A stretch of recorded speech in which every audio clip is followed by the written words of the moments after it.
এখন সপ্তাহে 2 দিন লেগ খেলছি, কারণ লেগগুলোকে এখনো অনেক ডেভেলপ করতে হবে। প্রথমেই করলাম ওয়াকিং লাঞ্জেস 12 রেপিটেশনে 3 সেট। এই এক্সারসাইজে অনেকগুলো মাসল টার্গেট হয়, যেমন কোয়াড্রিসেপ, গ্লুটস, হ্যামস্ট্রিং ও কাবস।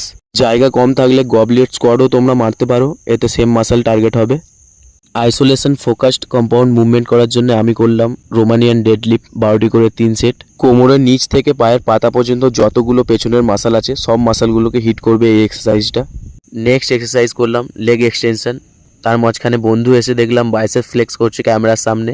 লেগ এক্সটেনশনে স্কোয়াডের 4টে মাসলই টার্গেট হয়। নামগুলো হলো রেক্টাস ফেমারিস, ভাস্টাস ল্যাটেরালিস, ভাস্টাস মিডিয়ালিস অ্যান্ড ভাস্টাস ইন্টারমিডিয়াস। তোমরা কি আগে জানতে এই একটা এক্সারসাইজের এতগুলো কাজ? জানলে কমেন্টে জানাও। তারপর আমরা করলাম লেগ হ্যামস্ট্রিং কার্ল।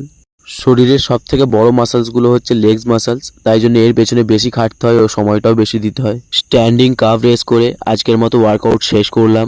এই হলো ওয়ার্কআউটের পর আমার ওভারঅল লেগ কন্ডিশন। ভিডিও ভালো লাগলে ফলো করে নিও। দেখা হচ্ছে পরের ভিডিওতে। সবাই সুস্থ থেকো, ভালো থেকো।